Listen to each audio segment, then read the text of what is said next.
Hello, welcome back to Guy's show. Today I will teach you about different lines. And also, Merry Christmas and Happy New Year. Now, let's get into the video.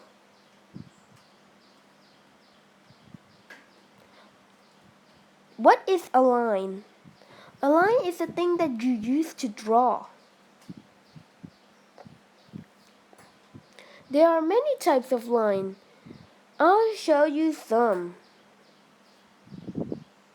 First, we got the vertical line, a straight up and down, and a particular to the horizontal line.